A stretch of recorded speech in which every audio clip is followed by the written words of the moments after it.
All right, folks, welcome back to the Night's Watch podcast. I'm Jacob. I'm Alex. And, this will be an episode for sure. Continuing on with our division previews, and we're on the Metropolitan Division. I fucking hate this division. This is like the worst. This is the worst group of teams. Like, yeah, this is abysmal. Like, we were joking before we started recording. Montreal had 91 points last year, and they were the 5th seed in the Atlantic. New Jersey had 91 points last year, and they were the 3 seed in the Metro. And we just looked at the standings from last year too. Calgary had more points than the 3 seed in the Metro. Yeah. Calgary, who did not make the playoffs. Yeah. So let that all those people that gave me shit about my Montreal take. Let's just remember Montreal would not have made the playoffs in the Western Conference. The 2024-2025 Vancouver Canucks had one less point than the Montreal Canadiens and the New Jersey Devils. That's what I'm saying. That Canucks team that was arguably the worst team they've had in a while. And they were 1 point off of a playoff position in the East. Yeah, that's how it goes, man. The East is dog shit. I don't know. Now you hear hockey media, and apparently they're God's fucking gift to the earth. It's only when it's a Florida team that actually fucking matters. Yep. Anyways, let's go through the standings for the Metro from last year. So we'll just do the usual format. Just look at last year's standings, begrudgingly, 8-1, and then give. I was joking with you last night, and I was like, I think there's like 1 or 2, maybe 3 teams that were like, okay, that'll probably be the top 3, and then the rest, I'm like, I feel like I could just get like a cup of dice and just fucking roll it. Yeah. For every team except for Carolina and Washington. Yeah. 2 through 8, you're like, 3 through 8, you're like, I don't know. Yeah. Who knows? But last year, Washington obviously finished first. They had 111 points. Carolina finished second with 99. Another good point of Calgary did not make the playoffs. 3 points off from Carolina in second place. And yeah, I'll just keep repeating myself. It's just insane the different way that people talk about these teams. Yeah. Like as if there's these huge gaps between them. Really not. Yeah. Not at all. The East is just bad. Yeah. New Jersey, and some will argue like, well, they're beating up on each other. I'm like, no. I mean, the Pacific beat up on each other, and they all top 3 in the Pacific had a lot of fucking points. Top 3 in the Central had a lot of fucking Central, arguably the best division of hockey. All 3 of them had a lot of fucking points. So, but Washington, the Carolina, and the New Jersey, 91. Columbus in 4th, 89, which is a great story. The Rangers at 85. Isles at 82. Pittsburgh at 80. Philly at 76. So, you want to get into our rankings for this, our previews for this year? Well, I guess we kind of have to, don't we? Womp womp. All right, so 8th place this year. I hate this goddamn division. It was Flyers last year. This year will be 3-2-1 Pittsburgh. Yeah. Pittsburgh is literally the only team in the league that's trying to tank right now. Yeah. And they are awful. The only reason why I thought about keeping them in 7th was basically just Sidney Crosby. Just how good Sidney Crosby. Like, This isn't a negative to Sidney Crosby because he's so fucking good. He's going to be dragging the corpse of that team along. Well, yeah, because you even look at the thing to remember is like, okay, last year they were 7th. You have Erik Karlsson, Rickard Rakell, Brian Russ, Sidney Crosby. But the thing to keep in mind is it's highly doubtful that those guys will be on the team by the end of the season. Especially Brian Russ and Rickard. I mean, they almost traded Rickard Rakell to us. It just didn't work out at the 11th hour. The only thing that's stopping Erik Karlsson going somewhere is the money. Yeah. And even then, like, I think there's teams that can eat it. I think I read somewhere that like the actual money due to him now is pretty low, so it's just a matter of figuring out the cap hit. But yeah, it's this team is it's depressing. It's a shell of itself. They're just bad. They're just bad at every position. Evgeny Malkin's not good anymore. He's a ghost of his former self. Chris Letang is old. I mean, the only also a ghost of his former self. Like we said, can't find the fucking Penguins on this goddamn list. Like, am I retarded? Probably. Oh, there you are. Just wanted to go look at their lineup. That's all I wanted. But yeah, I mean, it's not great, right? Like, obviously, you get Sidney Crosby, and he's Sidney Crosby. He's a freak. He's a freak. But, and then Dan Heinen is your two left wing, Anthony Mantha. Yeah, right well, wing. we saw how that goes. I genuinely believe that Anthony Mantha does not like playing hockey. No, I don't think so either. Like, I think he's one of those guys, and apparently they exist. I forgot who, but a player said on a podcast once, he's like, there are a certain percentage of guys that I don't think they like hockey. They know they're good at it enough to to play pro, so they're just collecting some paychecks and then kind of fuck off. And I'm like, yeah, to me that's what Anthony Mantha, man, he's so frustrating. Experiencing Anthony Mantha hockey as a fan of the team that he was on, you're just sitting there like, you realize how big and how huge he is, how fast he is. Well, that's what I mean. He has all the tools, but he just like doesn't try. Care. Yeah, like, he could be a easily top 6 hockey player on any given team. He just doesn't put it. It's like PLD before he went to the Capitals. Well, even then, and we'll talk about it when we get there. I'm like, PLD, he really only had like one bad year in his entire career. Yeah. A lot of drama surrounds him, but he really only had the one bad year in LA. True. But yeah, Anthony Mantha, just him on your team, you realize the cost of a second round pick when you see it get flushed down the drain. Yeah, exactly. And his defense also is pretty bad. Ryan Graves getting paid $4.5 million for another 3 more years. Awful. And then Chris Letang is old and injured. I don't know who Shea is. I don't know who that person is. Ryan Shea. He's 28. Well, it's not good when they're 28 and you've never heard of them. And he gets paid $900K. So okay, already really bad. And then obviously Erik Karlsson, and then Parker Wotherspoon and Connor Clifton. This is me being surprised that Connor Clifton's still in the league. I thought Connor Clifton retired. He is, or at least like doesn't professionally play because no one wants him on their team. But he's getting paid $3.3 million to play bottom 6 deep. Like all these contracts are terrible. Yeah. And then obviously the ghost of Tristan Jarry, and they did sign Shilovs. They traded for Shilovs, and then Fleury got signed for a PTO, but he's just gonna play a preseason game. Yeah, that was a fun story. Nice little way to say goodbye to the fans, I guess, one last time in a Pittsburgh jersey. Or they can go. I was gonna say I did get the sense that some Vegas fans were like mad that he was like doing that in Pittsburgh. I'm like, why would he do that in Vegas? Vegas fucking fucked him over. And he won cups in Pittsburgh. Yeah, that's where his career started. Did you see the photo of him signing with the 3 cups? With the 3 cup rings and the bathrobe and the glasses. I was like, oh fuck yeah. Yeah. No, I think it's gonna be good. That's good, but like I could totally see them be like, hey, please come back. Why don't we just say that you made the team? You can make the team and play for us. You don't have to play every game. Please, Mr. Foy. Please, Mr. Forey, can you suit up for 30 games? Please don't make us play Tristan Jarry. Please, I don't want to. I don't want to see Tristan Jarry on the ice. I could totally see that. Well, apparently his agent said that after last season ended, he got calls from like 6 or 7 teams. Yeah, that's what are you sure he's retired? Yeah. I mean, he can still do it. I mean, he didn't have a great year last year, but he's better than at his age. How good he was still playing pretty well, and I think it just shows just how decrepit the fucking goalie market is. It's bad. Like Edmonton's a contender, and their goalies are awful. Oh yeah, you know what I mean? Like, well, even like Florida and Bob, like the last 2 cup runs he was good, but like.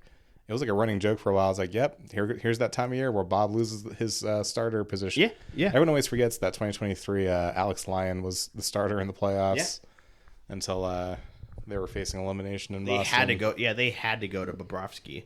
But not to spend too much long on the Penguins. I hate them. I hate this team. I hate this lineup. Awful lineup. Feel bad for Sid. They do have $13 million in cap. They're not going to do anything with it. Well, and I will say... I think people shit on Kyle Dubas for how bad they are. They were already bad. They're already on a path for this. Yeah, and I think when they hired Kyle Dubas, I think ownership had this really unrealistic idea of like, oh, we're gonna have our our one last twilight years, our one last glory run. Sid's career, we're gonna make the playoffs. Yeah, and we're gonna keep Letang, and we're gonna keep Sid, and we're gonna keep Malkin. Too bad Malkin and Letang, both their bodies have completely collapsed. Yeah, they've been awful. But yeah, it was not a good circumstance to come in as a GM, and I will give him credit. He has found a way to basically rebuild while acting like he's not. Like if you look at the draft picks that they've acquired, they're in a good spot, and they're also in a good spot to draft Gavin McKenna this year. Yeah, I mean, and they can very much trade Erik Karlsson, right? Oh yeah, they can get even more. Yeah, they can get more. They can trade. They will trade Rickard Rakell. They will trade Brian Rust. This time next year, they're going to have a shit ton of cap space and a treasure chest of draft picks. Mm-hmm. And that's what they think that's good for them because there's some teams that need a hard reset. Yeah. Pittsburgh is one of them. I just commend Kyle Dubas for he probably recognized that and started doing his machinations to get ready for the rebuild while pretending that they're not. While the rest of the hockey world was like, yeah, Kevin Hayes in the bottom six. That's a solution. God. Yeah. And he was like, yeah, that's exactly why I brought him on board. I totally, paid Blake Lizotte, the failed prospect of the the Los Angeles Kings, to come and compete. Right. Well, he was on Darren Millard's podcast like over the summer, and even then, Kyle Dubas or Kyle Dubas, and they're like, oh, so like, is it safe to say that Pittsburgh is, the only team that's trying to lose? And he's like, no, we're not trying to lose. Like, we're never trying to lose. He's like, we're trying to win. He's like, but sometimes when you need the path to winning involves, making these roster changes. And it was basically like a positive way of saying like, well, of course we're trying to, we're fucking rebuilding. Why? No one wants to accept it, but we're obviously in the middle of a rebuild. The GM's never going to come out and say, yeah, we're tanking. Like no one's going to ever come out. At least he had a good answer too. Like not like when they ask what's his name, Kevin Adams from the Sabres, like, what do you do? And he's just like, I don't know. No one wants to play here. No one wants to play. I'm like, I wonder why. It makes my job really hard. But we had Pittsburgh in 8. I don't want to spend too much time on them. This team makes me depressed. I feel bad for Sidney Crosby. So 7th place last year was Pittsburgh. This year, 3, 2, 1, Rangers. Oh, you got the Rangers down. I'm just down on the Rangers. I mean, well, yeah, I don't know what they're doing in the sense that I'm like, who are they building this roster around? Fucking Will Cooley. Yeah, no, totally. Like, that's a great point. Like, they did sign Vladislav Gavrikov in the offseason, which is a good signing. But you look at the defense after Gavrikov and Fox, you're like Carson Soucy, Will Borgen, Schneider, and Scott Morrow. Like, Schneider and Morrow are young because they got them back in the Keandre Miller trade. But Will Borgen was pretty good when he got there. Mm-hmm. I mean, if they can be solid, I mean, it's not a good defense. Oh no, don't get me wrong. It's not. It's definitely not good. I've seen worse though. And I've seen a lot worse. It's just Shesterkin is great. He's still, he's incredible. To me, it's the forwards. Like, UC Parsons, your 3C. Yeah, that's no bueno. Like Darren Radish, like, and then Will Cooley. You're gonna hope that he is the guy finally, like a guy that's. And then is Rempe going to do anything other than decapitate people and get suspended? But like also like with Cooley though, doesn't he have like a really bad history of concussions? Like he's like out. I don't think he's ever played a full season in his entire career. I don't know. I think he's the one that has had a lot of concussions. I think that's or at least injuries. He's just like he'll play it and he'll be in for 2 games and then he's gone. Yeah. So like. Zibanejad really showed that he's not the guy last year. And then Panarin's getting older. Trocheck's getting older. Yeah, JT Miller's getting old. Is 32, but he's JT Miller's still good. JT Miller's a dog. I understand why they got him. I feel like they needed that kind of guy. You know? Yeah, that like energy, like not like the Vancouver like toxic energy, but like I'm gonna go out every night, play as hard as I can, and then also do everything right on the ice. Yeah. And then I think if there's any reason to believe in this team is that you still believe that Shesterkin has it in him to be the best or one of the best goalies in the league. And I think he does. He does. But what we saw last year, I don't blame him. I just think that we saw last year the save percentages were way down. Across the entire league. Scoring was up, and I think the way the game is played now, teams, they don't waste shots. And if you don't have a good defense, no matter how good your goalie is, pucks are going to get past him. Yeah. And so on the one hand, yeah, it's just Sturkin. I still think he's I'd still put Hellebuck at number one. Sturkin's, I would argue for me, it's Hellebuck's number one, Vasilevsky's still number two, and then Shesterkin's number three. And even if you shuffle it, point being, he's still one of the best goalies you can get. He is the best goaltender in the Metro. Oh yeah, easily. He is easily the best goaltender in the Metro, but he's behind a team that's he's a close second behind Tristan Jarry. If only Matt Murray was still here. Oh god. But but at the same time, like, no, I could see why you'd put him at 7. I don't think I have them much higher. Yeah, I don't have Philly much further away from. Yeah, it's just they gutted this roster and they didn't really replace it with much. No, I mean, like, sending out Trouba and just to send him away because you didn't like him anymore. Yeah, and then sending out Kreider again because you're like, well, what's that? Chris Drury's like, well, he wronged me, so yeah, no, that's what it feels like. It's like I need to get rid of these. Crossed me. I need to get rid of these veterans and these leaders because they don't like me. So yeah, so it's my team. I'm totally still playing, right? Yeah, yeah. And then I guess you could hope that Gabe Perreault makes the team. And I mean, that's what we were talking about earlier. There's some like guys like we're with the Kaprizov news of him just not wanting to sign. You said that there is kind of chatter about him wanting to go to the Rangers. They do have, I mean, like you said, Gabe Perreault and oh my God, are we forgetting they have Brendan Brisson? Brendan Brisson, oh yeah. Would you make that joke? It's like any minute now. If we added 2 more teams to our fantasy league, we're gonna be drafting Brendan Brisson in the last rounds. But yeah, and then they have this is Malcolm Spence. I don't think he's related to Jordan Spence. They have Perreault.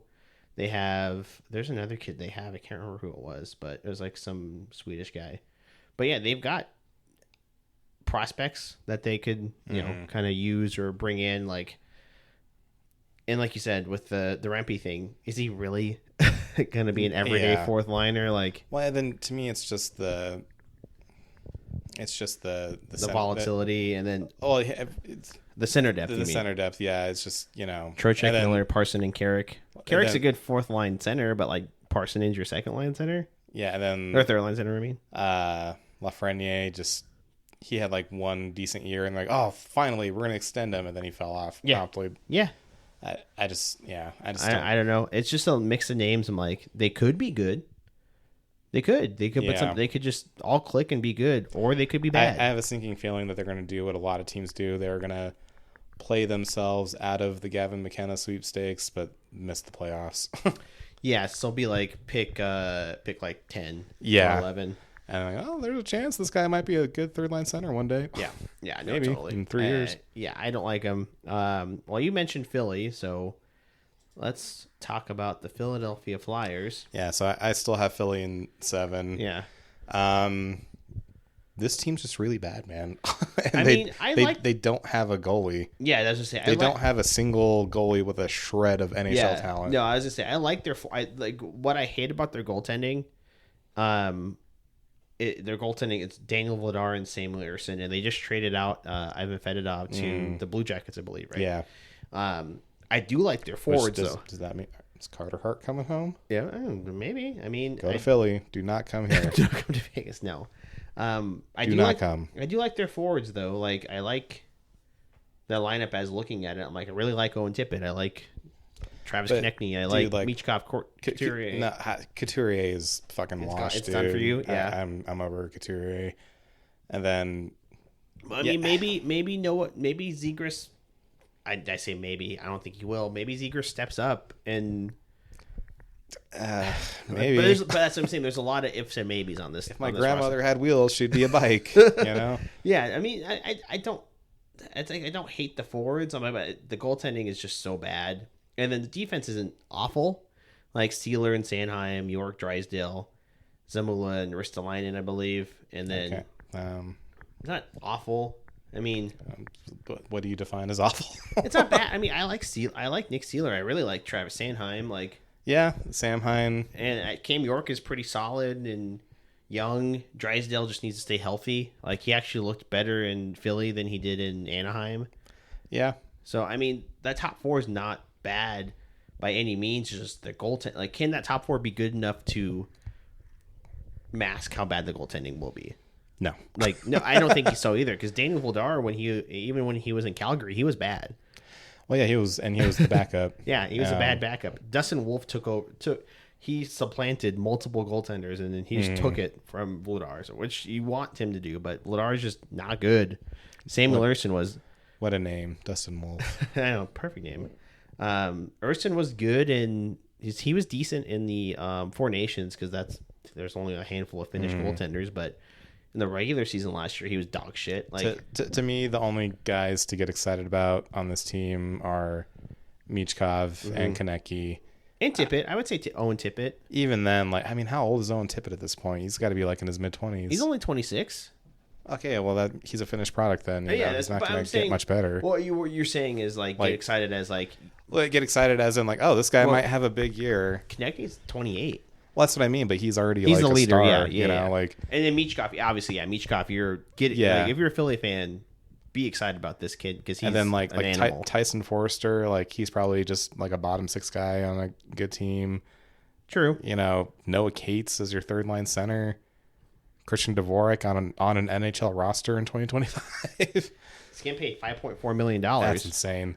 I do like Delorier as like a fourth line grinder, but he's 34. Yeah. Garnett Hathaway still has a. Did you see he came out with a beer with I think Dogfish? Oh, really? It was like engine number 19 because they just call him like the engine. Oh shit! So I thought it was pretty cool. That's fun. Yeah. I'm drinking a Dogfish head beer right now. Exactly. So, but yeah, he came out with a beer with them. But yeah, I mean, got that. Delish. I'll keep it in. But yeah, I agree with you. I mean, I truly don't have Philly that much further away. But yeah, I mean, again, the Metro is fucking awful. Yeah. All right. So we both had Pittsburgh 8. Yeah. You had Rangers 7. I had Philly 7. I didn't write this down because I just couldn't be bothered. So let me take a look real quick. Who do I want to have as my 6? Okay. I think I'm ready. You ready? So last year in 6 was the Islanders 82 points. This year in 6 will be 3-2-1 Philly. Again, I put the Islanders again. Yeah. Yeah, so we just talked about Philly. So I don't have that far. Talk about the Islanders. This team hasn't been good for a while, and even when they were good, they weren't that good.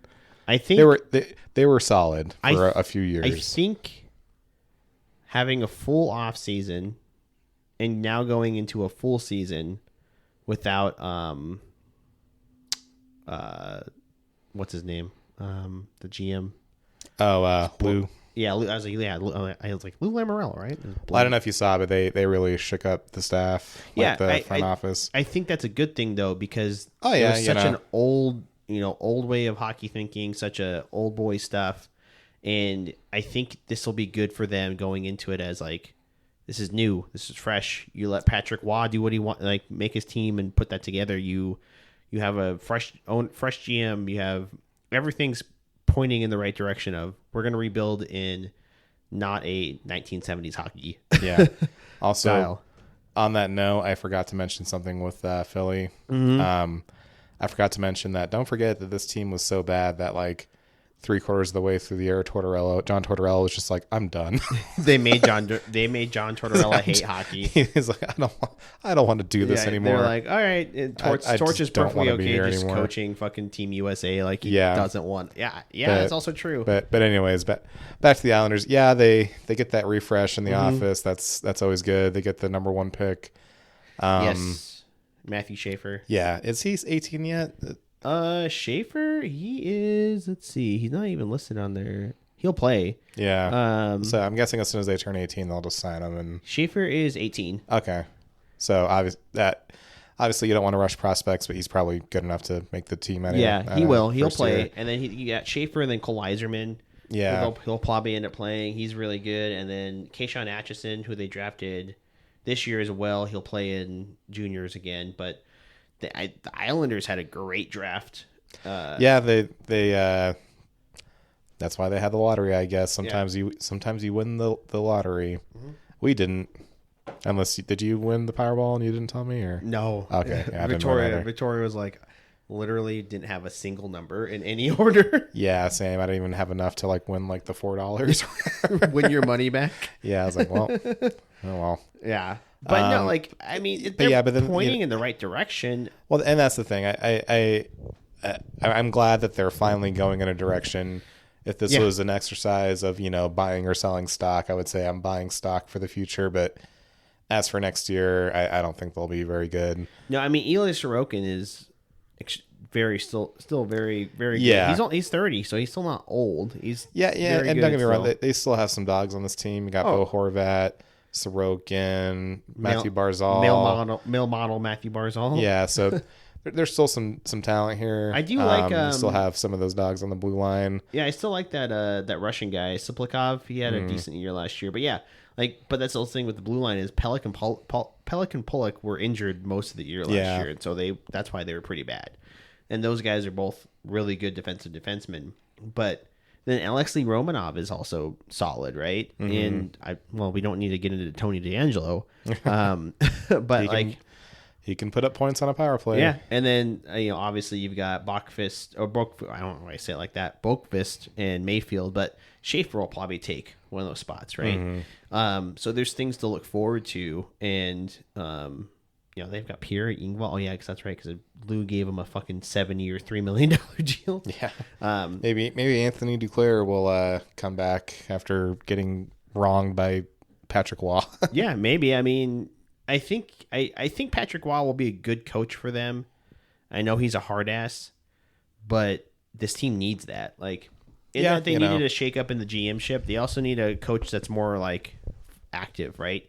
Because they had what's his name, Lane Lambert, who's not going to do anything. Spoiler alert, not going to do anything. Fucking Seattle. Yeah.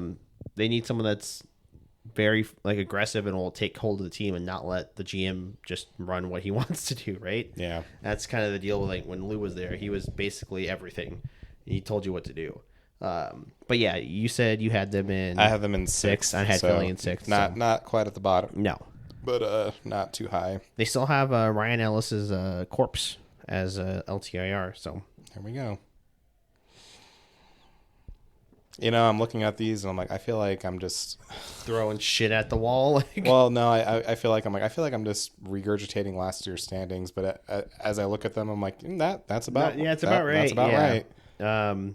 Okay, so 5 last year were the Rangers. The Rangers. This year. 3. Shit. Hang on. 3.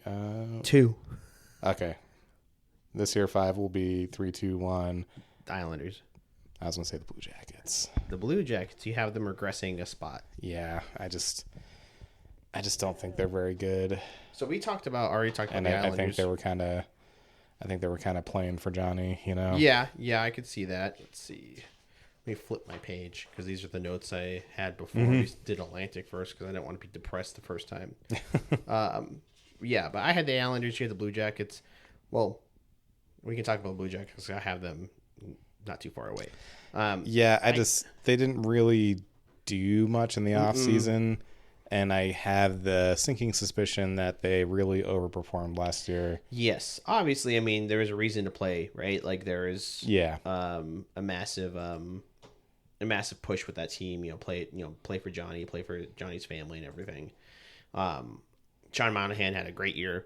Yeah, his best year in a while. Yeah, he looked good, but he looks great between those two Russian guys, between Voronkov and Marchenko. And don't get me wrong, there's definitely pieces here to be excited about. Voronkov and Marchenko are nasty. There's Marchenko's kind of climbing up into that. He's getting into that territory. Dude, he scored top 40 20 plus wingers goals last year. Yeah. Yeah, and I tried to pry him away from Mike last year in fantasy. Like he's just so good. But yeah, then they bring in Charlie Coyle to be 3C. It's not terrible. Not terrible, but I don't know. Miles Wood is awful. But he's a fourth liner. Like Chinikov doesn't want to be there anymore. And then, but this is a team that can make moves, right? Like they've got a ton of cap space, and if they were to go after, let's say, for example, Kaprizov, like you've got a bunch of young Russian players that you'll get along with. But that's the thing, is you have to remember that this is Columbus, and players don't want to play here to the point that they had to give Ivan Provorov $8 million just to stay. Here's why I think you put Columbus at 5. Ivan Provorov contract is dog shit. Well, it's awful. Well, to me, it's dog shit, but to me, it's not even about the contract itself. It's about what that contract tells us. Yeah. And to me, that tells us that, they had to pay this guy $8.5 just to stay. They had to pay him forget trying to get someone $2 more million, and he would get on the open market. Yeah, forget trying to compete with someone on the open market. That was just to get someone to stay. So how are they going to get these free agents? I think the most they can do is like trade for guys that don't have trade clauses, and then they just leave in free agency anyway. I mean, I do really like their forwards. Like you said, Chinikov wants out, and Charlie Coyle's Charlie Coyle. Yeah. But I like Boone Jenner. I like top 6. Yeah, Boone Jenner's, he's got something to offer. And then even for the bottom 6, I think Olivier's pretty slept on. Yeah, he's an excellent bottom 6 winger. But then you look at the defense. Werenski, obviously one of the best D-men in the game. Fabro, underrated. He's solid. He's very good. And then Denton Matejchuk came in last year, and he looked great for them. Yeah, and then Provorov is just kind of okay. Overpaid. And then that bottom pair is just kind of whatever. Yeah, the money in that bottom pair is horrendous. Damon Severson, 6.25. Jesus. Eric Gabranson, who's 33, who looks like he's 45. And he's getting paid $4 million. So that's a very expensive defense that's outside of like 3 players, not that great. Yeah. And then obviously Merzlink.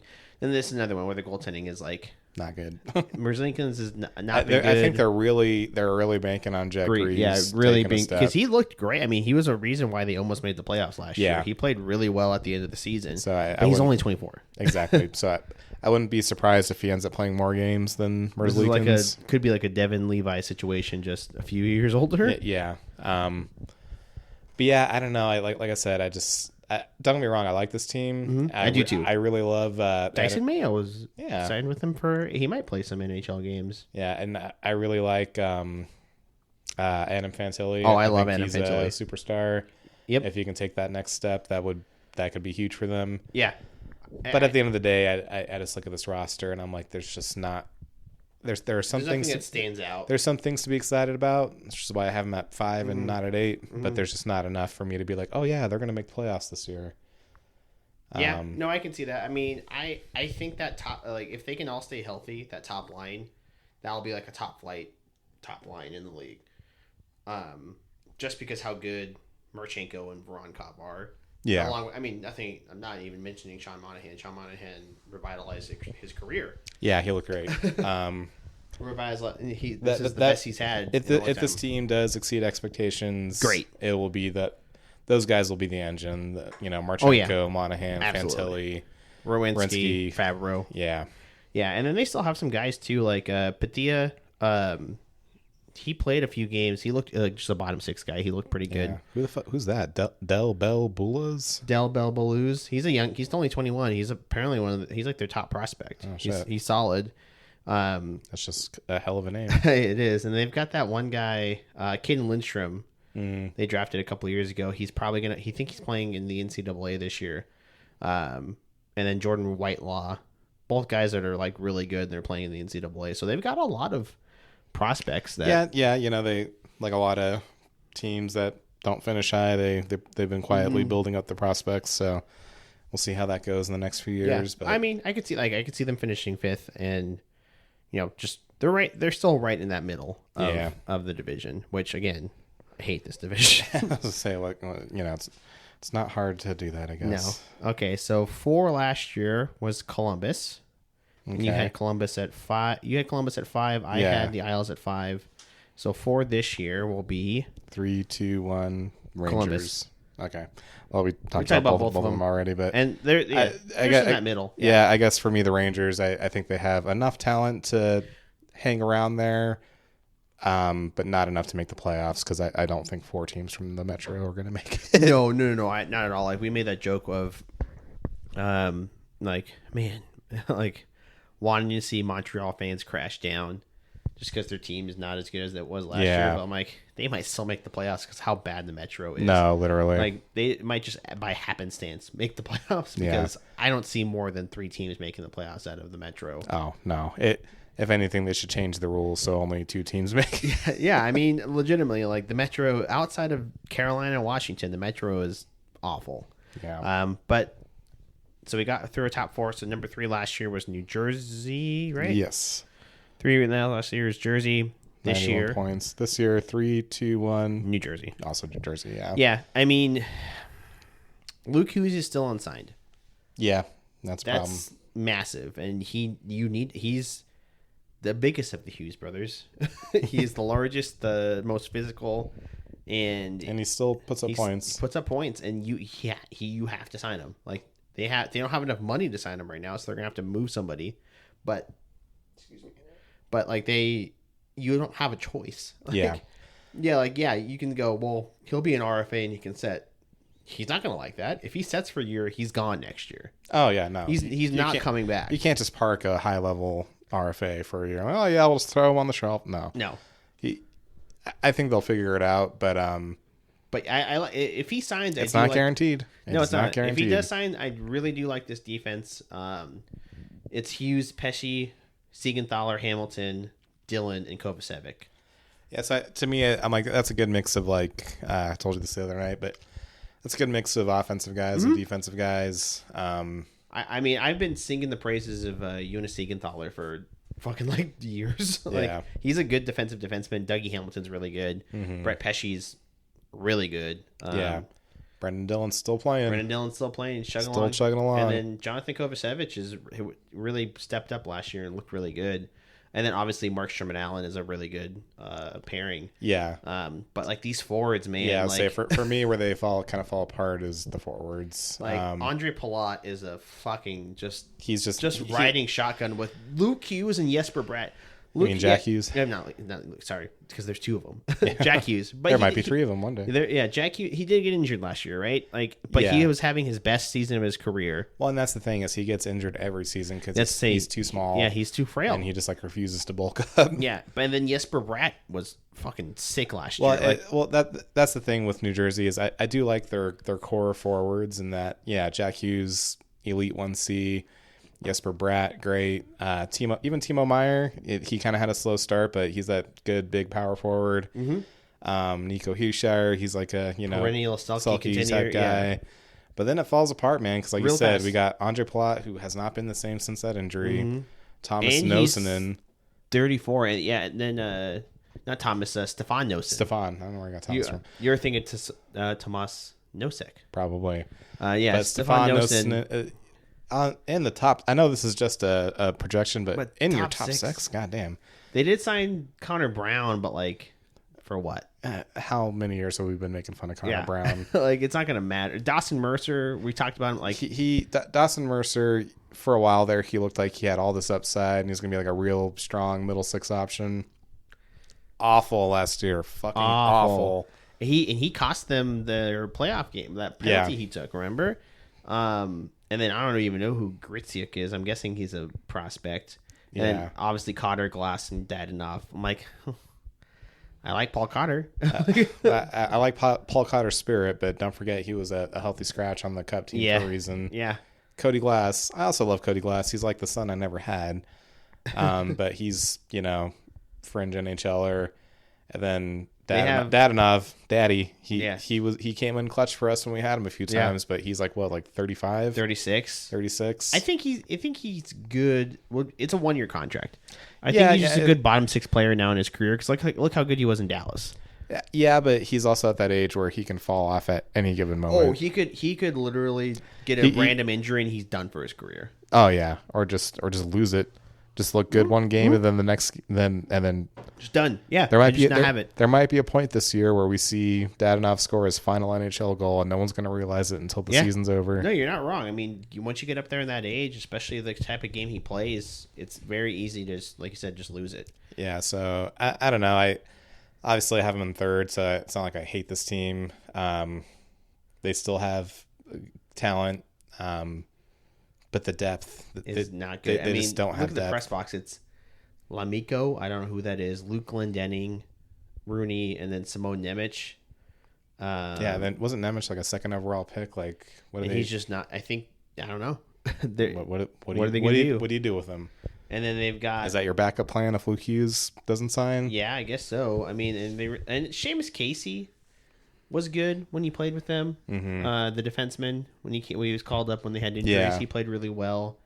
He's not bad at all. Maybe it's time to trade some of these guys and get a fucking forward. Yeah, you could probably trade Nemec and Casey and get a good top six forward. Go get Chinikov. You can get Chinikov for sure. You're like. Thomas Bordelot ended up in New Jersey. I think he got traded there. Mm-hmm. And so, like, you've got guys you could, like, move, but, like, I don't know. That's, like, another, like, ownership and, like, GMs are like, guys, like, what are you doing? Yeah, and my thing with New Jersey is, like, it's for a while it seemed like they were, like, this exciting young team and that they were just going to, like, explode into, winning the cup. That was, like, 4 years ago. Like, and I get it. Oh, well, Jack Hughes was injured. Oh, well, Dougie Hamilton was injured. But like you said, Jack Hughes is injured every year. Exactly. And at a certain point, and Dougie Hamilton gets injured like every year almost. Like, yeah, it's like at a certain point, you have to realize that, and you have to have depth. Like, and that's nothing against Jack Hughes or Dougie Hamilton, Jack Hughes, I hope is healthy enough to play for Team USA. And to make it all about Vegas, as I often do, as much as people give us shit for it, Mark Stone, he usually plays like half a year. Yeah. And we're usually still good enough to finish first in the Pacific. Yeah. The year we won the cup. He was injured. And we finished first in the West. The difference between Mark Stone and Jack Hughes is Mark Stone's like 10 years older than Jack Hughes. Yeah. And so he's got a reason to be he's injured. Like a power forward. Yeah, he's a power forward. That plays like a gritty, gnarly game. And Jack Hughes is very finesse, and he's only 24, and he can't stay healthy at all. Like in that argument, like, yeah, Stone's injured like almost every year, but like, and I love Jack Hughes because he's funny and he seems chill. He's also ultra talented and just a good, like, seems like just a good guy to play with. But at the same time, like, I feel like I wouldn't be surprised if the coaching staff and the training staff are telling him, like, you need to bulk up, and he's just like, nah, dude, I'm not doing that. Fuck no. He needs to gain weight. I'm gonna go play golf and pickleball with my brothers all summer. See ya. He needs to eat more food, and he needs to lift weights. Like, that's not my game, man. It's gotta be like, you're like, look at the top line centers. Like, well, I mean, that's not a good comparison because I feel like that's why the Metro's so bad. A lot of these top line guys are frail. Yeah, and that's my thing. Like, you don't have to change your game. I think that's why the Rangers just need to JT Miller. Yeah, exactly. It's a guy that's not frail at all. That guy's a monster, right? Yeah, and it's like you don't have to change your game. Gain some weight. Just don't get injured. Yeah, exactly. You have to do some muscle, just enough to not fall apart. Yeah, exactly. I mean, like, I'm just like, I was thinking about that just now. I'm like thinking about those centers in the Metro. I'm like, no, they're, other than Sid and like JT Miller. And even Sid's like bigger than he gets credit for. Like, you don't think of him as like a big, strong guy. He's a big dude. But he's a horse. You've seen his legs? They're like, his legs are like tree trunks. His legs are like the size of like my torso. Like, yeah, his legs are like torsos, bro. Yeah, it's like how we make fun of Joe Fleming's neck being the size of our size of our chest. Sidney Crosby's a monster. Yeah, but like, he has to. If he wants to have a long career in the NHL, he's too small to do that. Yeah, and the Metro is bad enough now where they can get away with this kind of shallow team and keep making the playoffs. It won't be like that forever. No, Columbus is going to come up. The Isles, Columbus. Eventually, these not so good teams, those draft picks are going to accumulate, and suddenly they're going to make that jump. Philly, in probably 2 to 3 years, like, once they get some more picks and they can accumulate things and make moves, like, just think about Pittsburgh when they have Sidney Crosby as their 1C and Gavin McKenna as their 2C. Yeah, no, you're not wrong. There's 1, 2. Well, right now there could be in the next 3 to 4 years, while Hughes is in his prime, there's one, two, all these teams even. I would argue all the teams below them could make that jump in 2 to 3 years. Well, that's the funny thing about bad teams is they get draft picks and they turn into good teams eventually. Exactly. Unless you're Buffalo or Columbus Detroit. is right there too. Like, Yeah. My whole thing is, again, I made this joke earlier. Shit or get off the pot. Yeah. Like, Yeah. I think this is the year where it's like, guys, you're not the young team anymore. No. You're the youngest player on this team is Dawson Mercer, and he's 23. Yeah. You're not. And he's been in the league for how many years at this point? Exactly. It's like you're not the young team anymore. You can't just. You're not the Sharks. You can't just go off vibes. No. You need to learn how to win. You need to hit that next level. I do think that Palat contract was bad when they signed it. It was bad, but to me, I was like, okay, well, it's bad. It'll be bad eventually, but you'll get some good years out of it. Immediately awful. Yeah. Well, no, that's the thing. Even like that first year, he wasn't bad. It was whenever that injury happened, he just was not good. And he's got still 2 more years on that contract too. Yeah. I mean, it's not a lot, $6 million, but it's you always gamble on those veteran contracts, and you're like, well, it'll be bad eventually. Well, the bad happened sooner than you expected. But even then, like I said, like, what are you doing at? I was gonna say at 3C, but basically, I'm like, what are you doing in your whole forward core outside of like 3 guys? Yeah. You're building this like Stefan Nosen again. Nothing against the guy; he had a good year as a bottom sixer, but your big ads this year were Connor Brown and Evgeny Dadonov. Yeah, it's not good. Yeah. Okay, so that was the Devils. So we agreed. 3. Devils at 3. Last year, number 2 was Carolina. Mm-hmm. There's only 2 teams left, so probably pretty easy to figure out who we've got left. Well, so I think we were drunkenly texting each other last night, and I think we already know. We already know. So number 2 this year, we both have. Well, I don't know if you changed your mind. 3, 2, 1. The Capitals. Yeah. So the Capitals, they're a weird one for me. All year last year, I was like, they're overperforming. They can't keep this up, and I still do believe that. But then when you look at these teams in the Metro, I'm like, they can't keep that up. Exactly. Yeah. I'm like, maybe they won't finish first. I wholeheartedly believe they'll finish second. Mm-hmm. Like, look at the lineup already. Like, Ovechkin, Strome, Protas. And that's the thing. Ovi, obviously, he hit that goal chase. That was largely... This is last year, right? Yeah. They haven't said so, but pretty much, yeah. He's basically said so, though, right? Because he wants to finish out his... He wants to go back to Moscow. He wants to play a year or 2 in the KHL, right? Yeah. So, like, this kind of has to be his last year. But then you get $9.5 million freed up. Yeah. And even then, so they have these veterans, but they also have a good mix of, like, young guys. Because you mentioned... Brian Leonard, like... And you mentioned Protas. Like, he was pretty good last year. He was great last year. And then you've got his younger brother. Yeah. Who's already as big as he is. And his younger brother is comes in high regard. You've also got is he on this list? He's not on this list. You have Ivan Miroshnichenko. Yeah. And he looks good. Like, and McMichael, like, there's like McMichael is 24. Hendrix Laperriere is 23. Ryan Leonard's 20.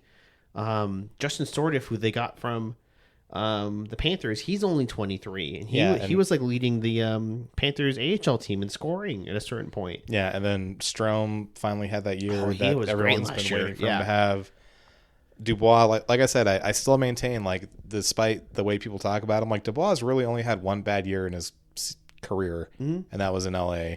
And he also played with the Jets in Columbus, so I could see him not liking living there. Well, that's the thing. He was still good. He was still good for. It wasn't a Patrick Laine situation where he stepped off the gas. All the conversation about Dubois was about him not wanting to play for teams and, like, contract stuff. It was never about him being a bad player. Everyone thought he was a good player. And then he had that bad year in LA, and everyone was, like, so quick to gloat that they're like, I always knew he was bad. I'm like, no, he was good in Winnipeg. He was good in Columbus. Yeah. And now he's good in the Capitals. He was just bad in LA for whatever reason. Maybe you sure it wasn't Jim Hiller? It might have been. Yeah, it might have been. Paired with Spencer Carberry and...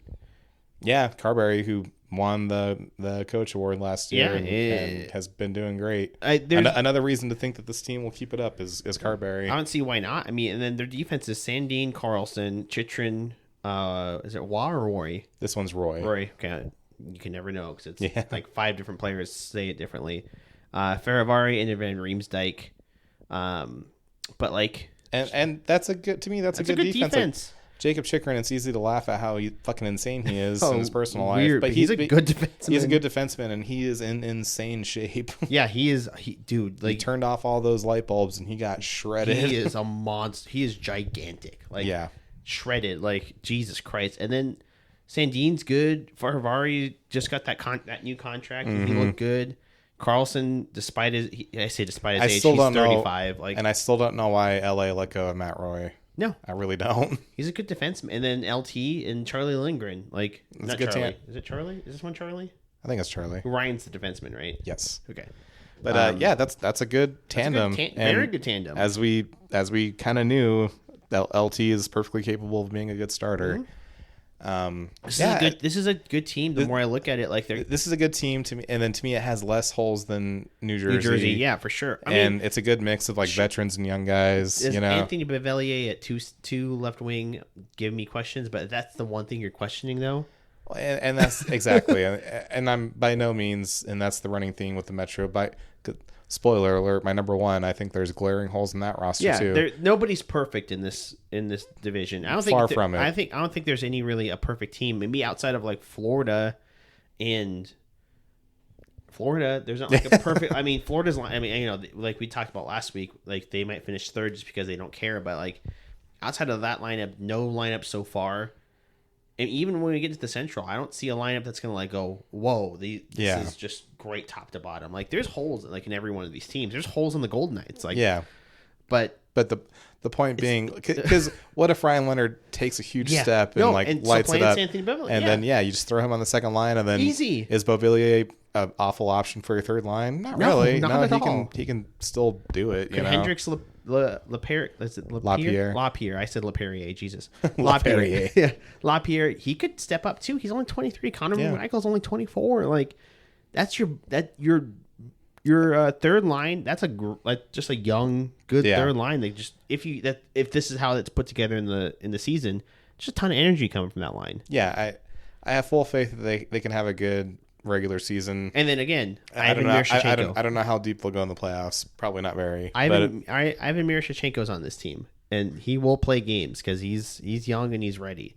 They've also got Sheldon Rempal ended up there, and then I can't remember his first name. I never remember. Oh my god, that means he gets to play for Hershey. He doesn't have to deal with Henderson anymore. Oh God, he can play for Hershey. Andrew Cristal. He's good. He's a good young player. They've got some guys, and then the younger Protas.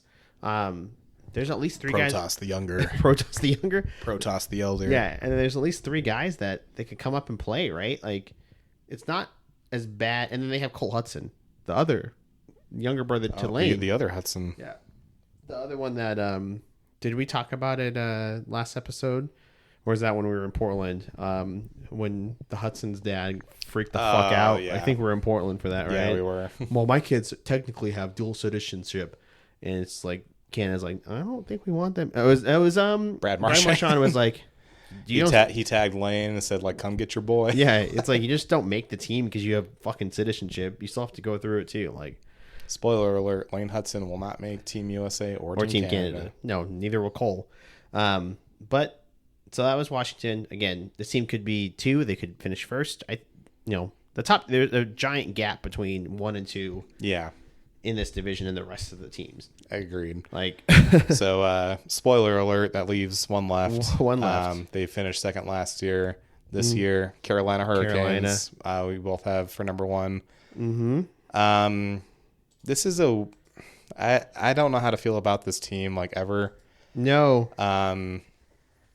I think getting the Stank Man on board, Logan Stankoven, and how good he played. Yeah, they signed him up to a great fucking deal. Great deal.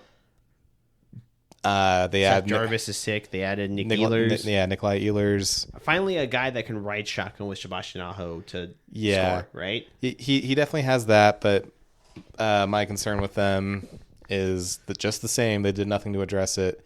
They're small. They're speedy. They're shifty. They can score. Mm-hmm. what happens to those teams in the playoffs? They get bullied. I'll tell you what happens. They get swept by the Florida Panthers. Yeah, they win one game against Florida, right? Yeah. Like, yeah, you're right. Like I love Logan Stankoven here because he's small, but he's a Marchand or Marshall X. Yeah. Small but feisty, kind of willing to throw the body and throw down. Same with Seth Jarvis is similar too. They've got a couple guys that are great, but like Svechnikov is huge, but he's soft. Yeah, and he's injury prone. He just never quite seems to hit that level that you think he can, you know? I feel like I'm always just wanting a little bit more. Yeah. And maybe deploying Nick Ehlers and maybe Svechnikov gets a couple easier assignments, and you know what I mean? True. But, Taylor Hall, they keep Taylor Hall. I thought that was a great signing. Taylor Hall on your third line. I mean, looking at the lineup on paper, this team has great wingers. Yeah, the center depth Ehlers, is Svechnikov, Hall, Martinook, Jarvis, Stankoven, Blake, and Robinson. Who, when he went there, he looked really good. Yeah, but the centers, Jesper Kotkaniemi is your 2C. Yeah, right away I'm like, bad. You're not winning the cup. No, like, you're not a cup contender. No, Jesper like the contract's not awful. He's just not a 2C. No, not even close. And then Stahl is just too old Yeah. to be a 2C, right? And Mark Jankowski is... I don't even know when he went there.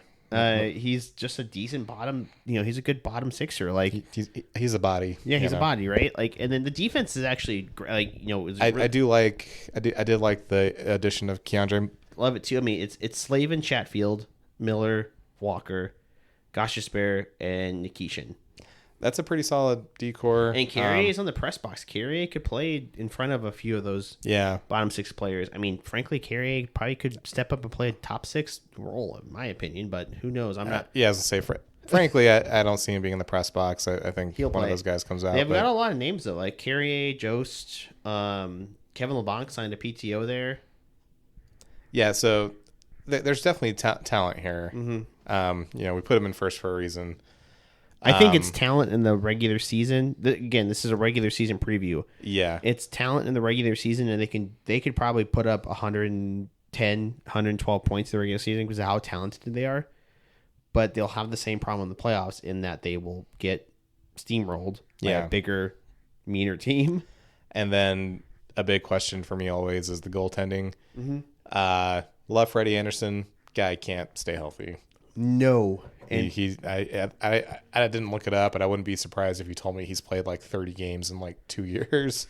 No, because he had the blood clot thing last year, right? And then it was another injury the year before. And then Kochetkov is just kind of inconsistent. Yeah. Like he'll be brilliant one game and then awful the next. And I refuse to call him by his nickname. What's his nickname? Cooch. I hate hockey nickname. I hate him so much. Be like, call him Cooch. I refuse. No, I will not call him Cooch. Like, and I will bust out the full Kochetkov. Yeah, this is not like a fucking alpha male bullshit. Like that's just a dumb nickname. Call him Cooch. No, I'm not calling. I'm not calling you that. Pick something else. What was Dietrich said? I want to be called it. I'm not calling you that. Pick one of the other. Pick one of the other pronouns. Please. I'll call you them. I won't call you it. I won't call you it. But yeah, like no, I agree with you. Like Anderson.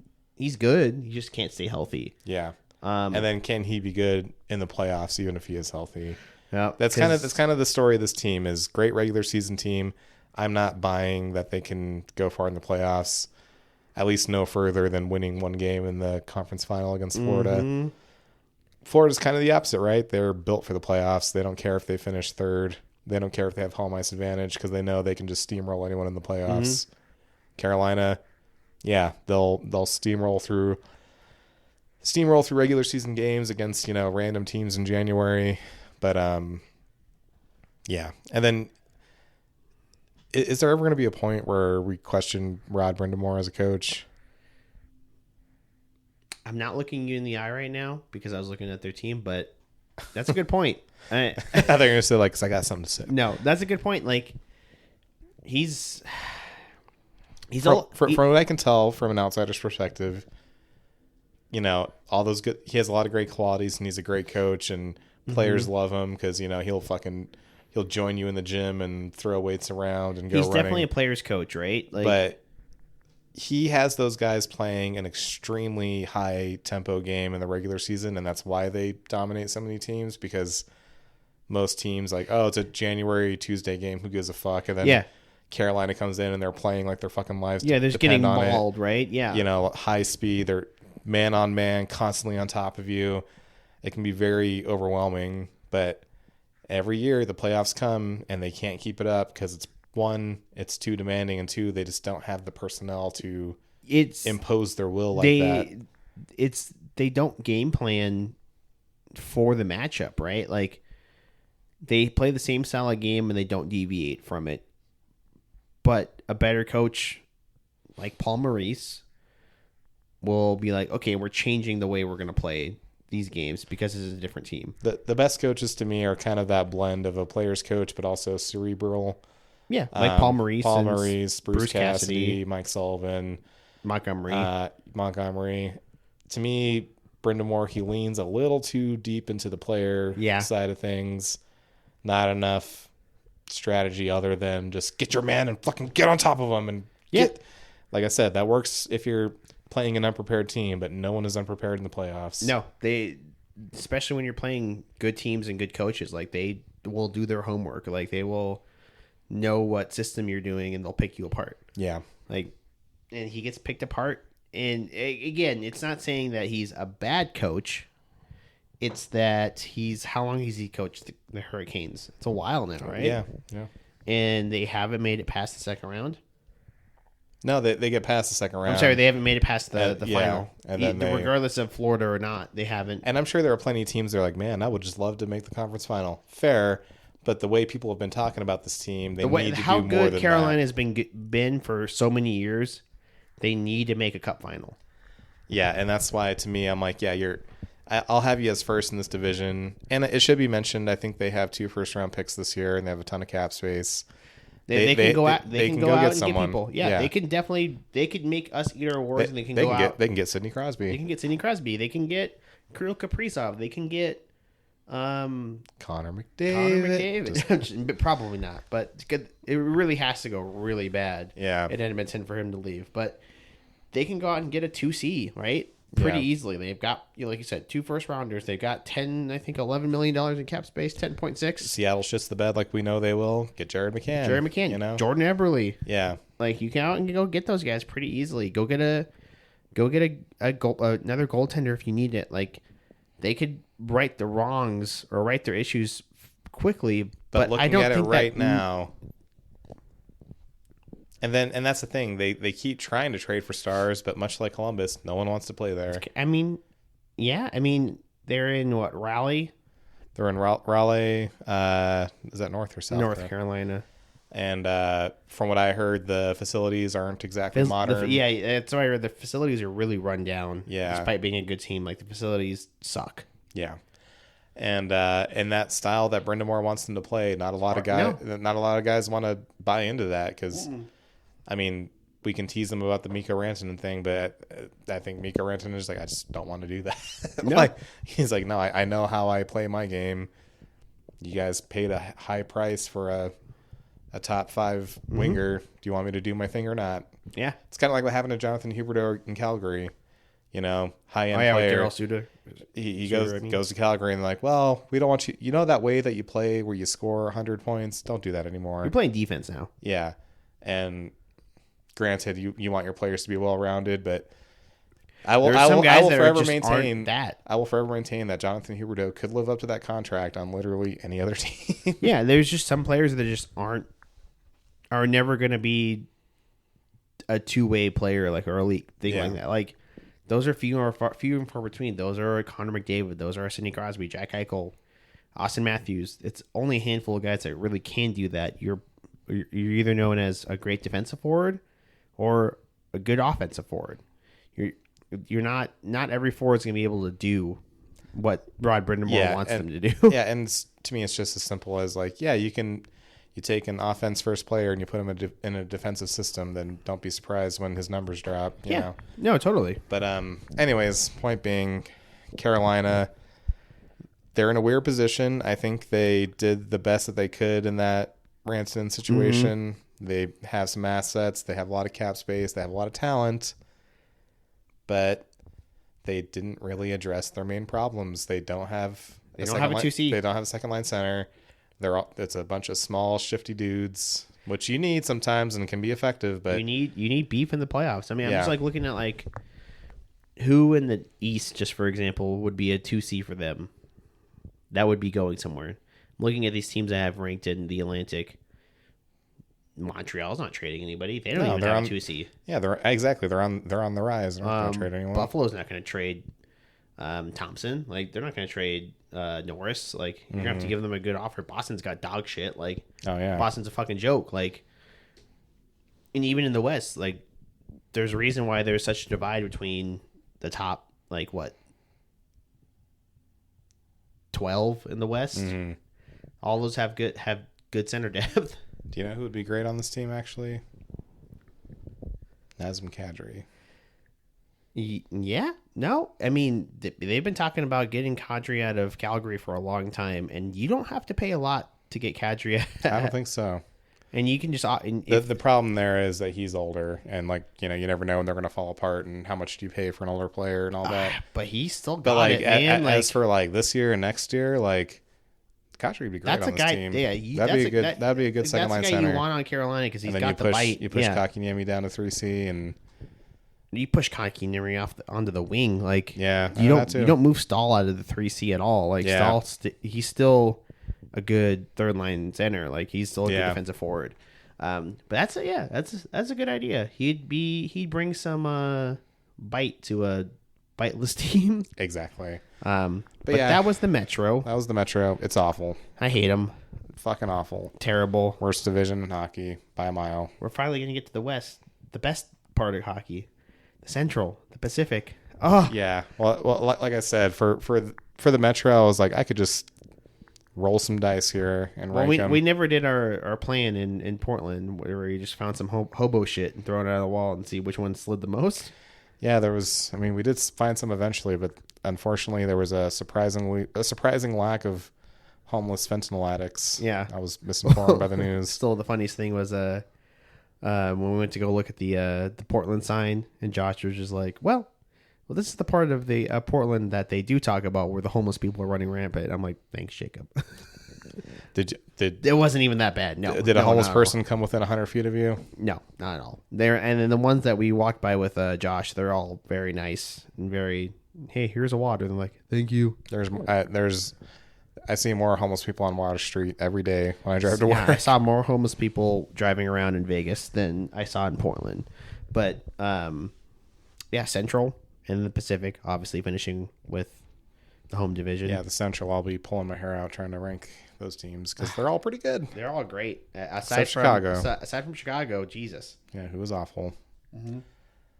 But anyways, but there's we got a little time. There's still some news. Like couple news and notes. He made a joke about the Fleury thing. He did sign a PTO with the Penguins to go back. I think that's a perfect way to say goodbye. Just Absolutely. Play part of a preseason game. Yeah, have a big ceremony before. Have a big thing after. Like, bring his family out into the ice. I mean, frankly, retire his fucking number.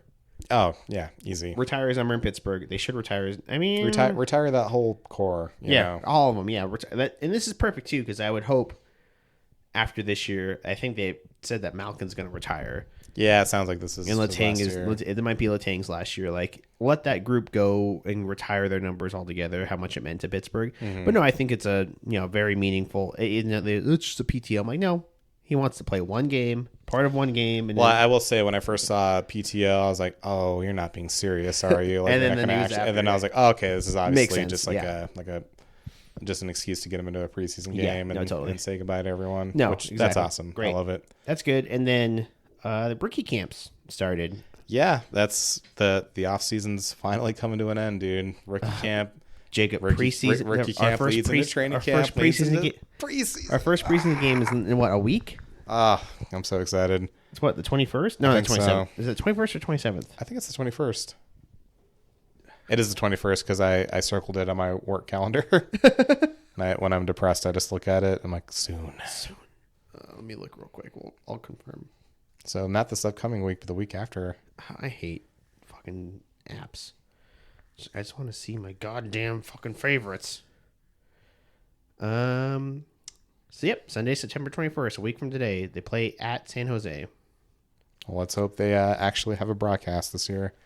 Oh yeah, was the last year's preseason games where it was like just one game that didn't even have a broadcast at all. It was just the in arena. And then one, it's like, well, if you go to the website, you can see the the in arena cameras that would be on the jumbotron. I'm like, great.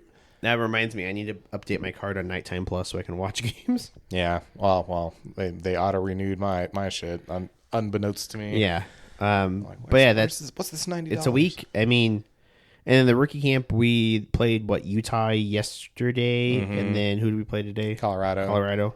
Won both games. Utah, we blew them out 8-1. Colorado, we won 3-2. Couple of notes. I don't know if you saw this. Joe Fleming is officially a forward now. Is he? Yeah, they officially moved him forward. He's listed as a forward on the roster. I love that because he always looked a little behind on defense when he played defense. He can read the play really well, but I think why they're doing this is this kid is a fucking wrecking ball. Yeah, and if he gets below the goal line and he's just throwing his body around, he is really fucking effective on the forecheck. He's a monster. Yeah, he will. He scored today. He did. Yeah. So yeah, he scored yesterday too. I didn't say yeah. Didn't he? Yeah. He's like you said, he's a wrecking ball. He's a checking machine. He's huge. He's dense. And then if you play him as a fourth line winger, he spent all this years playing defense. He can still play defensive. Yeah. Like I said, he reads the play very well. He knows how to get the puck out. Yep. And then all the names were scoring that you want him to, like Cataford, well, especially against Utah because they beat the dog shit out of him. But Kai Uchez looked amazing. Kai Uchez, and then who was it? Matthias Nobert? I don't know who that is. He's French, so it's like Norbet or something. Norbet. So is he drafted? I think he got drafted this year. Okay, so he's young, but he looks promising. So he might actually make the transition to the team.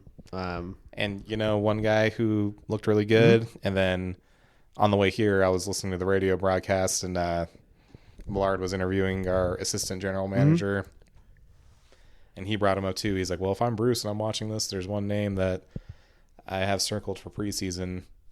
Jackson Hallam. He looked pretty good. I've been harping on this dude since we drafted him. Yeah, he is so fast. They played him on the PK. He looked great. He's great defensively. He's fast. He hits. Pretty sure he got a shorthanded breakaway that led to another penalty because someone had to take a penalty just to stop him. Yeah. He is. That's the coming out of all these camps with him is that he is so fast. He just has to work on the other part of his game, and it sure as shit seems like he's worked on the other part of his game. Well, and yesterday's game against Utah, he went to the net a lot. Good. And that's what you want. And like you said, if Bruce has got a name circled, that's a guy that could easily supplant Ron Bierg and Lavoie, Schwinn, because those guys, that's what you want on the fourth line. This guy just gets down there. A guy like William Carrier-esque. Mm-hmm.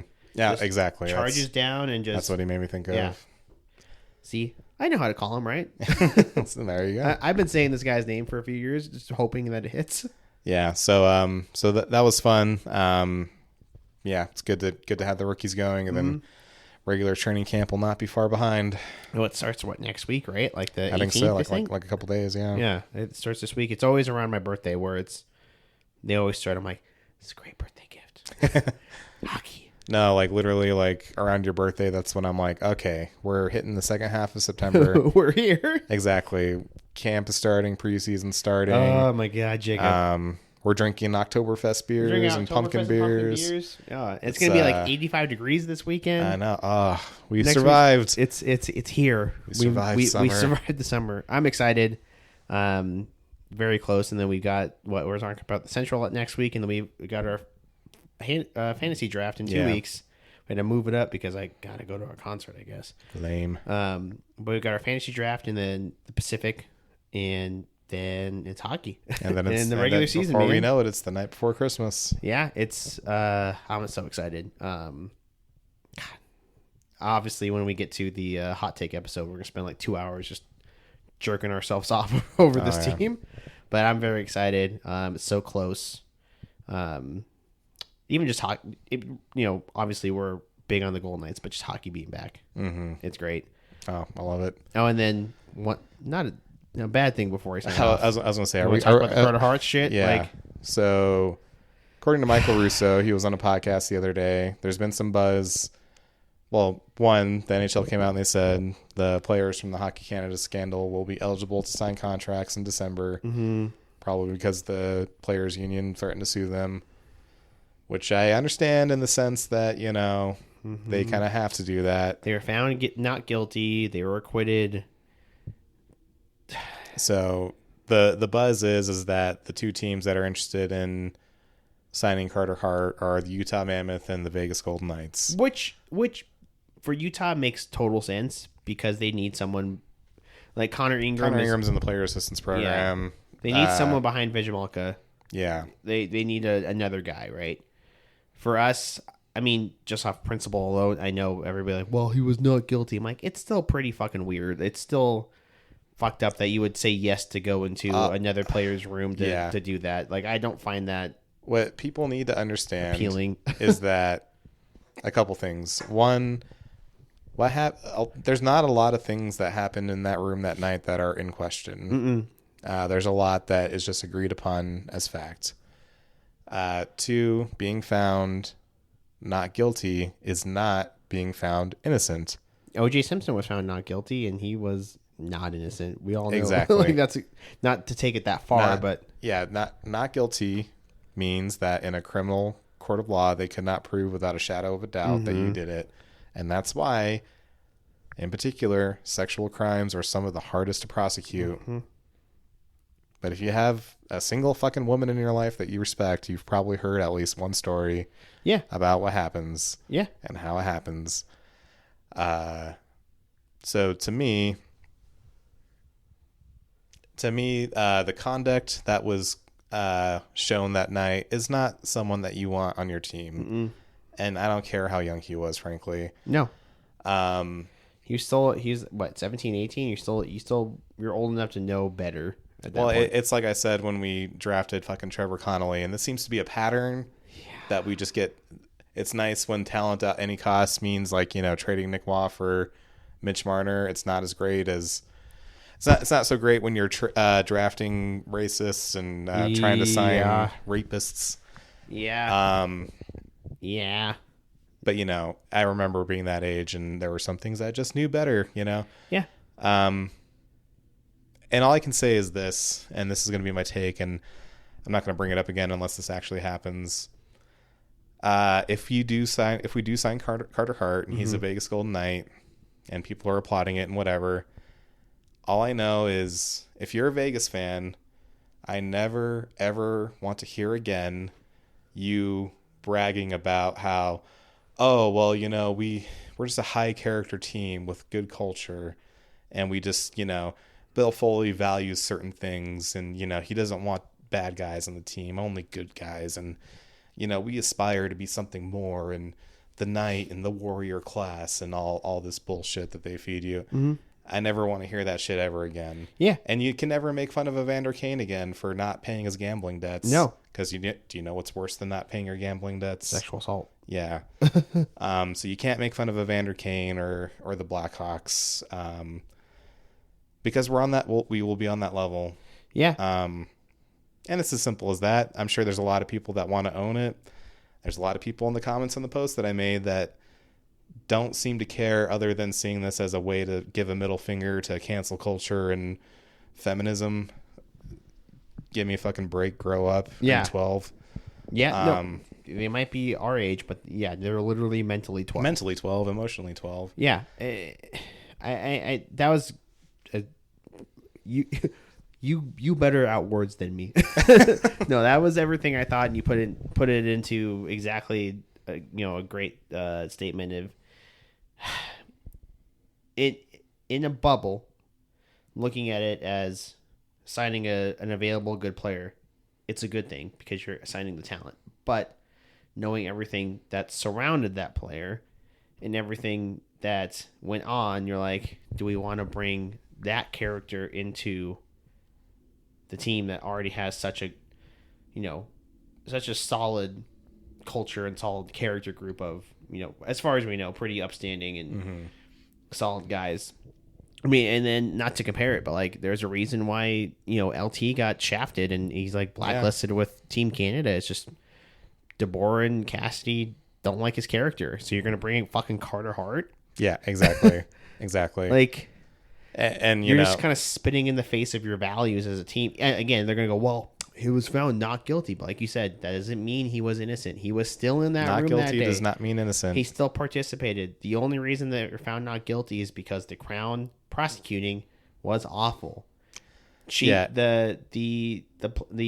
woman that was involved, she wasn't a very reliable interviewee because of the way they were asking the questions. Well, not even the way they're asking the questions, the fact that the tactics that the defense was using. Right? Yeah. If you put someone on the stand for hours upon hours upon hours, you're wearing them down. Yeah, exactly. All very purposeful. And again, this is what they do in sexual assault trials. Mm-hmm. And they're so hard. Like you said, they're so hard to prove. Doesn't matter if it's Canada or it doesn't matter the U.S. They're always so hard to prosecute. Just think of a traumatic event in your life, maybe one that happened like 5 years ago. And how would you try to remember that? How would you feel if you're on the spot with all these people glaring at you and like, give me every detail in a row right now? Yeah, exactly. No, it's just not how the human mind works. And then like I said, the Crown defending, like they didn't do a good job either. They were awful. Yeah. Again, like you said, not guilty doesn't mean you're innocent. It can still mean you're a piece of shit. Should be noted, they were found guilty in the civil case. Yeah, they had to pay her. Yeah. So take that with a grain of salt. And I think it really was probably because they did something that I don't know about you. When I have sex with someone, I make them film a video afterwards that says, yes, I consented. Yeah, because that's totally normal, right? That's normal behavior. And of course she's going to film that. Of course she's going to say that. Yeah, because she's pressured into it. And that's the thing, bro. She's not... Of course, if she says no, the answer is no. But she's not going to say no. Because of the implication. If you're alone in a hotel room with, 8 to 10 college-age alpha males, the best thing you can do is, not say no. Yeah. And no, not because they're going to do anything wrong, but because of the implication that things might go wrong for you if you don't. But they were found not guilty, Jacob, so totally fine, right?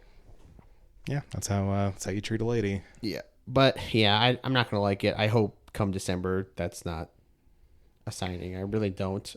Same. And I will say, even from a pure hockey perspective, I don't think we need him. And what it really is going to create is... Okay, this guy hasn't played hockey in 2 years. He's probably going to be dog shit. Yeah. Even if he's not, and and his last year he was dog shit. Probably because he felt Gabriel's horn fucking trumpeting in his ears every time he took the ice. But even if he does play and he turns into his prime self, okay, well, you already committed to Aiden Hill as your starter. Yeah. So what are you doing other than creating a situation that you did with when you bring in Robin Leonard, when you still have Marc-Andre Fleury, then you have two starters on the roster, and it causes all this tension, causes all this bad press, and tension to the point that when you finally get rid of them, your team basically just decides to stop playing hockey the next year, and you miss the playoffs because they fucking are mad at you. No, you're right. You're totally right. Like, it purely hockey, like, that's good. Yeah, like you said, it's going to create drama. It's not good roster management. No, it's not. Not to bring in And then if you do have fit in Akira Schmid, and then you shaft him at the last second, what does that do to him? Yeah. If you do have faith in Carl Lindbaum and Cam Whitehead, this great goalie pipeline that we have, I just don't think there's any reason to do it. There's not really. I mean, hockey reason. I know our backup is moral reason. Our tandem is one of the weaker in the leagues, but like, you don't want to go that far to it to where like it's literally another starter. But even then, just look at the names that we just looked at. Oh yeah. Is it? Yeah. True, you're right. Like, look at Edmonton. Sure as shit better than Stu Skinner and Calvin Pickard to make the finals 2 years in a row. Yeah, sure as shit better than Columbus, Philly, Pittsburgh. Who the fuck was Bobrovsky's backup last year? Does anyone even remember? I don't know. Yeah. So all right, wasn't Alex Lyon. Exact point made. Case closed. So yeah, no, you're right. Yeah. I just don't think we need to do it. It's not to end of the episode on a sour note. It's just like. Man, like you said, it's the push to always go after the best player available. even though there's an ugly side to that. Yeah, exactly. With Connolly, he was the best player available at that pick, but there's a reason he slid that far. Yes. Character issues.